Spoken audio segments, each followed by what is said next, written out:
Get out! You're no daughter of mine! The one yelling at me with such force that spit flies is my mother. Her face is beet red as she screams, both her hands gripping a knife. It's tipped pointed at me. You're just a leech who won't even provide for living expenses. Contrary to her claims, I contribute over $3,000 a month to the household, which is more than half of my income. She knows this. I've explained it numerous times, but nothing seems to get through to her now. I've seen her angry before, unwilling to listen, but I never imagined she'd resort to wielding a knife. My priority now is to not get hurt, to not provoke her further, and to gently put some distance between us. Her cold voice reaches me. I wish I never had a parasite like you. I'm Camilla, 29 years old. Thanks to my hard work, I now work as a systems engineer at a well-known major corporation. My journey to this job began with my father's influence. He always loved tinkering with computers. As a child, he was fascinated by machines, and the first time he saw a computer, he was profoundly moved. Back then, I was excited, but the latest computers are amazing. Look, see how thin this one is? Yet the screen is so clear. Smiling, he used to take me, then a young elementary student, to electronics stores. He would show me the latest computer models, explaining what made them special. Watching him happily engaging with computers sparked my own interest. My father, usually a man of few words, would enthusiastically teach me about computers. Eventually, I realized I was more adept at using computers than my peers, leading me to dive deeper into my studies and enroll in a college of science and engineering. During my job search, I naturally gravitated towards a career related to computers. Now I work as a systems engineer at my current company, primarily doing remote work. I enjoy my job and have achieved significant results among my peers. Visiting my parents' house occasionally and talking about work with my father has always been a highlight. Then, one day, my father collapsed. I received a call from my mother and rushed to the hospital. Is Dad okay? He suddenly collapsed, and I immediately called for an ambulance. They ran tests at the hospital, and it seems like a subarachnoid hemorrhage. They said urgent surgery is needed. He's in the operating room right now. I'm worried about what will happen to our lives now. Oh no, Dad. I waited, praying for my family's safety. Hours later, the doctor came out of the operating room to inform us. The surgery was successful, but there might be lasting effects on his limbs. I was just relieved that his life was saved. I felt a momentary relief. My mother said beside me, What are you going to do about work now? I'm worried whether you can work properly. Without an income, how am I supposed to live? She was concerned about her own future. It was always like this. My mother always putting herself first before the family. Seeing her like this made me feel even sadder. During his hospitalization, I visited my dad several times. As the doctor said, he had difficulty moving his arms and legs. He tried hard in rehabilitation before discharge, but it seemed some after effects would remain. During his stay, my mother would bring only the bare necessities to the hospital and leave quickly. Dad decided to take early retirement, as commuting to his current job was too challenging in his condition. Living alone was also difficult for him, requiring care, so I discussed this with my mother. Dad can't live alone in his condition, so I hope you can help, Mom. But I wasn't expecting much from her response. I'm too busy with my own things to care for your father. Her words came out instantly, leaving me disappointed. My mother never prioritized family since I was young, always putting herself first. I believe she loved my father, so I thought she would lend a hand to him in his current state. Yet she refused my request for help. I understand. Then I'll move in and take care of Dad myself. That would be a big help. When can you start? Since my job was mostly remote, I could manage both work and caregiving, as long as I had a computer and an environment suitable for online meetings. Knowing it would be a busy life, juggling work and caregiving, I decided to return home and live with my parents. The day I moved back while packing my things, my mother approached me. About meals, make sure breakfast is ready by 7 a.m. It'd be good to have grilled fish, natto, or salad, considering health. And keep the trash in small bags so it doesn't smell. Remember to take out the burnable trash on Mondays and Thursdays, and do the cleaning every day. Ah, it's so good you're back." Though she initially said she could take care of herself, my mother quickly changed her attitude and began pushing all household chores onto me. Despite her complaints, I noticed the house was dirty. It seems she never did much housework. As expected, I ended up doing all the housework alone, with my mother not lifting a finger. Moreover, she was often out, living freely as she pleased. My days became incredibly busy with work, caregiving, and now all the household chores. My father, who had lost some weight, apologized. "I'm sorry for causing trouble. You have to work, too." I shook my head slowly, smiling. "Don't apologize, Dad. It's not your fault. I'm glad I came back home. I enjoy talking with you." Hearing this, he seemed slightly relieved. Caring for my father didn't mean he was bedridden or couldn't eat by himself. It was just lending a hand here and there, not too difficult, and I was happy to spend time with him like when I was a child. Meanwhile, my mother, who does nothing, never hesitates to complain. "Camilla, your cooking is kind of bland and simple, isn't it? Isn't it insufficient for Dad's nutrition? For a sick person like him, shouldn't you increase the variety of dishes? What an unfilial daughter." She says this while gobbling up my cooking, which really irks me. However, mentioning Dad made me think seriously. Given his age, he doesn't eat much, but perhaps having more small dishes rather than large ones would be easier for him to eat. Thinking this, I increased the variety, but Mom didn't comment. Instead, a few days later, she said, "There are too many dishes lately. We're old and can't eat so much. Don't you know how to save, even though you've been living alone?" She said this while finishing her meal, so I couldn't help but retort. "You're the one who told me to increase the number of dishes. I did it so Dad wouldn't get tired of the same food, and to stimulate his appetite." Mom then sighed loudly and stood up. "What's with that tone? It's like you're doing it reluctantly because I complained. How ungrateful. It's your attitude, taking every little suggestion as a complaint. That's why you're still unmarried." Expressing her anger with her entire body, she stomped towards the sofa in front of the TV. Of course, she left her dishes on the table. Plopping down on the sofa. "Coffee!" She looked at me and barked. As if I would serve her, while I was clearing the table, she threw a cushion at me from the sofa. "Hey, make the coffee already. You're almost always at home, and you don't even go to work. You talk about caring for Dad. But aren't you just after his retirement money?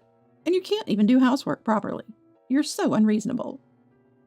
This again? I've switched to remote work, remember? I'm in meetings and working, even when I'm in my room. No matter how I explained, Mom refused to understand remote work. In her mind, I was the daughter who returned home under the guise of caregiving, not contributing to the household expenses and bringing misfortune. It baffles me how Mom thought I was using Dad's retirement money for myself, when I was the only one actually caring for him. In reality, I was the one caring for Dad, earning for our parents' living expenses, and doing all the housework. I've been dealing with Mom's whims since childhood, but I've reached my limit. It's unfortunate for Dad, but I can't live with the three of us under one roof. A few days after making this decision, I accompanied Dad to his rehabilitation. He was motivated, and though dramatic improvement was unlikely, we were preventing further decline. As the doctor encouraged us to keep going, we returned home to see Mom leaving the house hastily with a large bag. It was normal for her to be out often and to come back from department stores with big bags, so I didn't think much of it. However, the next day, when I went to go shopping and opened my closet, I realized all my precious bags and accessories were gone. What? Why? They weren't something I wore often, nor had I moved them, so they should be here. Then, I remembered Mom's hurried departure the day before and confronted her. "Mom, did you go into my room yesterday?" "Why are you asking all of a sudden? This is my house, and I can go into any room I want."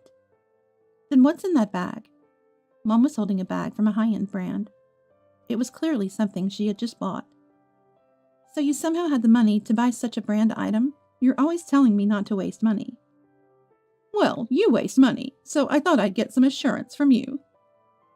I frowned, not understanding her words, and she started laughing cheerfully. "You had some nice bags. Even just the bags and accessories sold for a good amount." Shockingly, my mother had sold my accessories without my permission. and used the money for her own interests. I couldn't contain my anger. I can't believe this. Stealing and then selling them? That's worse than a thief. Give them back. Compensate me, I yelled. Mom twisted her face. Unbelievable. A daughter talking back to her mother. When I was a child, I absolutely obeyed my parents. I worked and cared for my parents. I'm even taking care of your father. All you do is complain without doing anything. She shouted and slammed her fist on the table. Then why don't you help a little with Dad's care? Mom, do you remember ever caring for him since I came back? Have you prepared his clothes? Or helped him up from a chair? You don't even do that, and you say you're taking care of him? The one being cared for in this house is you. I slammed my hands on the table and glared at her. I knew my mother didn't get along with my paternal grandmother. I might have faced harassment, but at least claiming to be caring for my father was something I couldn't accept. Dad had given up on expecting care from Mom.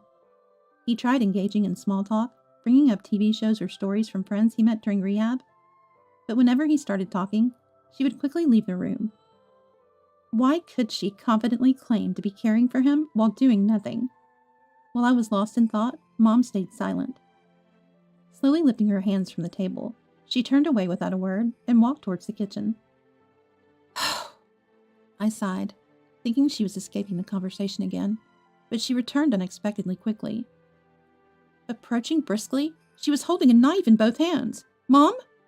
Her face was redder than I'd ever seen, shaking with anger as she yelled at me louder than ever before. Get out of this house! You're just a parasite living here for Dad's retirement money! At that moment, I realized none of my words had ever reached her.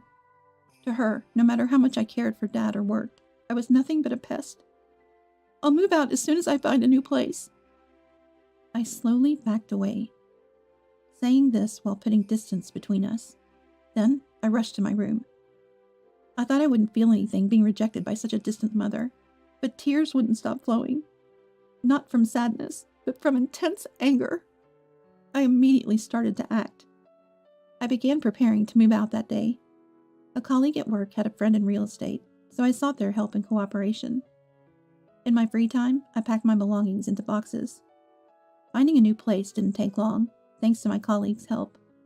Once I was ready to move, I discussed it with my father. Dad, can we talk for a minute? What's up? I told my father everything, about how Mom had been treating me. That's terrible. I had a hunch about Mom's attitude, but since I've been a burden, I couldn't really say much. I'm sorry. It's not your fault, Dad. I've been thinking too. When I was healthy, I was almost entirely burdened with the housework, like cleaning, laundry, and cooking. It was like I was a housekeeper, and she'd always ask for money, so I was struggling too. Dad continued. Even now, needing care, it's always you who helps, and Mom never tries to assist. I'm deeply disappointed with her. That's why, actually, I've been considering divorce. That must have been hard for you, Dad. No. Compared to what you've been through, Camilla, it's nothing. Thank you, really. I'm just glad I could come back home and be with you. That's what makes me happiest. I meant every word. I wanted to stay with my dad now and in the future. Dad, I have something to discuss. I had a plan in mind, aware of Dad's feelings towards Mom. I shared it with him. A few days later, we moved out while Mom was away. She always left on Wednesdays for her hula dance class and lunch with friends, returning at 3 p.m. We scheduled the movers for that Wednesday morning, a time when she was guaranteed to be out. As they loaded our belongings onto the truck, I felt a tinge of sadness about leaving this house. I got into a rented car, not alone, but with my dad. We had both agreed to leave Mom behind and live together. In the car, Dad said, Camilla, are you sure this is okay? You could have been freed from taking care of me. Don't say that, Dad. I want to live with you. That's my greatest happiness. Let's do our best together. Thank you. The move was finished by early afternoon, and we sat in our new home eating sandwiches we'd bought. Sorry, it's just sandwiches today. We didn't have much time. It's nostalgic. I used to eat them often before you came back. I didn't have time to cook because of work. Mom always complained.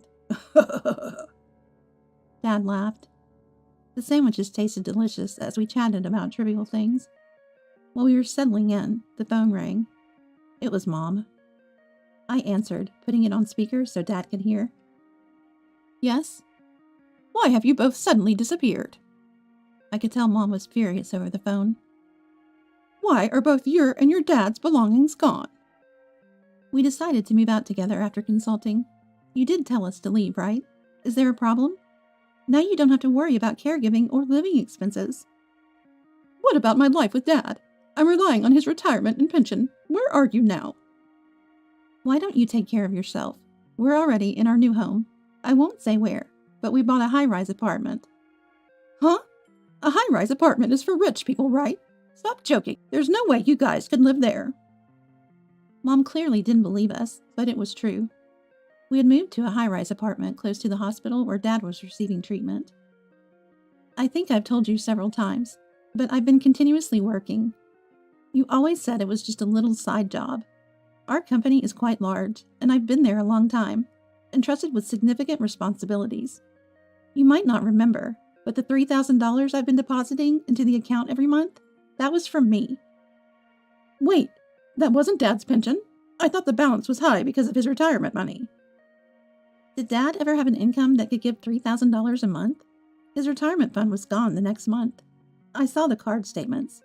It was all spent on brand bags by you. That's why I was supporting the family. I didn't know that. No one told me anything about it. Realizing explaining further was pointless, I continued. You didn't listen because you didn't want to. I've told you many times, and I heard from Dad. You've been going out to play with friends every day, even while Dad was still working. You complained every day about your oppressive husband because he managed the finances due to your extravagant spending. It's amazing that you only worry about money.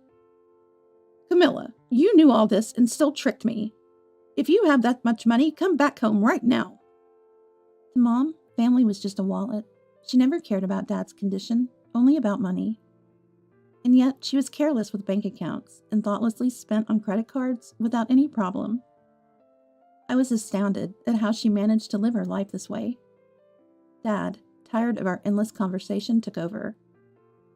I thought you'd listen if it came from our daughter, but no. Thank you for everything. I won't interfere with whatever life you choose to lead. Let's divorce. Divorce? Wait. What about my life? You're free from caring for me now. You can live freely. I'll send the divorce papers later. Just sign them. She really could only think of herself.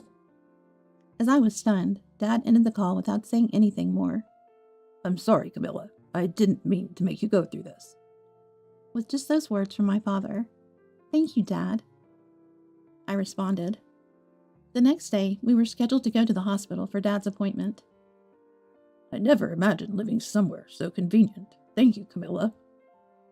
I wanted to make life easier for you, Dad. Plus, compared to New York's high-rises, the prices here are much more reasonable. Looks like we can live comfortably. We left the house, having that conversation. It took us about 10 minutes to reach the hospital. As the automatic doors opened, we were taken aback. Sitting near the entrance was my mother, apparently waiting for us since morning. Upon seeing us, she sprang up as if she'd been waiting just for this moment and approached us. What was that call yesterday about? I knew nothing about your salary or you two moving out. I won't allow you two to live in a nice place without me. Suddenly, her hand reached out to grab me. Let me live in the high-rise too. I remained calm despite her behavior, wondering how she could think such demands would be met. It became clear she had never considered our family, and I felt pity. What Dad and I decided is final. Please give up. From now on, I won't think of you as my mother. Thank you for everything until now, but let me live my own life from here. I won't allow it. I don't need your permission. Let go of me. This is a hospital. If you continue, I'll call the police. Mom regained some composure and looked around for the first time. Other patients were staring at us, and hospital staff, accompanied by a security guard, were approaching. Hastily, Mom let go of me. Is everything okay? Without looking at the person who asked, Mom hurriedly left. I apologized for the disturbance. That was my mother. We had a little disagreement. As I looked towards the hospital entrance, I saw my mother's back, seemingly more frail than usual. In the following days, she lingered around the hospital searching for us. but she only acted boldly towards those she perceived as weaker than herself. After being chased away by security and scolded by other patients, she never showed up again. That was the last time I saw her. Later, Dad consulted a lawyer and decided to pursue divorce seriously. Mom resisted the divorce until the end, even demanding compensation. Once the lawyer explained she wasn't entitled to any, she unsuccessfully tried to plead with him. The lawyer coolly referred her to community support centers, proceeding with the paperwork. The divorce was finalized a few months after the incident at the hospital. Dad decided to sell the family home, which he no longer needed.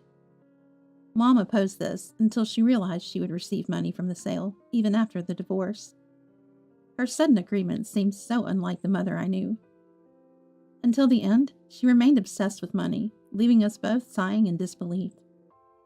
After Dad sold the family home, we've been enjoying a peaceful life. I've been busy as usual with work, housekeeping, and caregiving, but the care services are much more comprehensive in this area. I've been able to hire a daytime helper and increasingly attend the office. Dad's condition has been slowly progressing, partly due to age. The doctor suggested we consider a care facility, so we're mulling over our options. Just when I got used to this new life, an unknown number called me. Thinking it might be work-related, I answered, only to hear Mom's voice. Camilla, I've almost run out of savings. It's only been a few months since she received the money from selling the house, and already her savings were depleting. So give me some money. Think of it as your final act of filial piety. I don't have any money to give you anymore. Dad and I are living happily together. Can you please not disturb us anymore? How dare you call me a disturbance? I'm your mother. You should be grateful and give me some money. Isn't that what working for a good company is for? Show some gratitude to your mother. I won't contact you anymore. Exhausted from arguing, I hung up, and then blocked her number. Nevertheless, she kept calling from different numbers. My mother, initially aware of the call blocking feature, must have realized that calling from a different phone would connect her through. I kept blocking each new number she called from, but it was a never-ending game of whack-a-mole. Eventually, I changed my number, which finally stopped her calls. Later, through mutual acquaintances, Dad heard about Mom. After running out of savings, she was living in an old apartment in the suburbs, barely making ends meet with a part-time job. With no money for hobbies, she was somehow managing to live alone. Maybe she's finally learning to live like a person, Dad said. I suppose it might be because I've been indulging her. I muttered softly, sighing deeply as I spoke to Dad. Dad, are you happy now? Dad smiled at me and said, Of course, Camilla. Thank you. I'm sorry for all the trouble I've caused.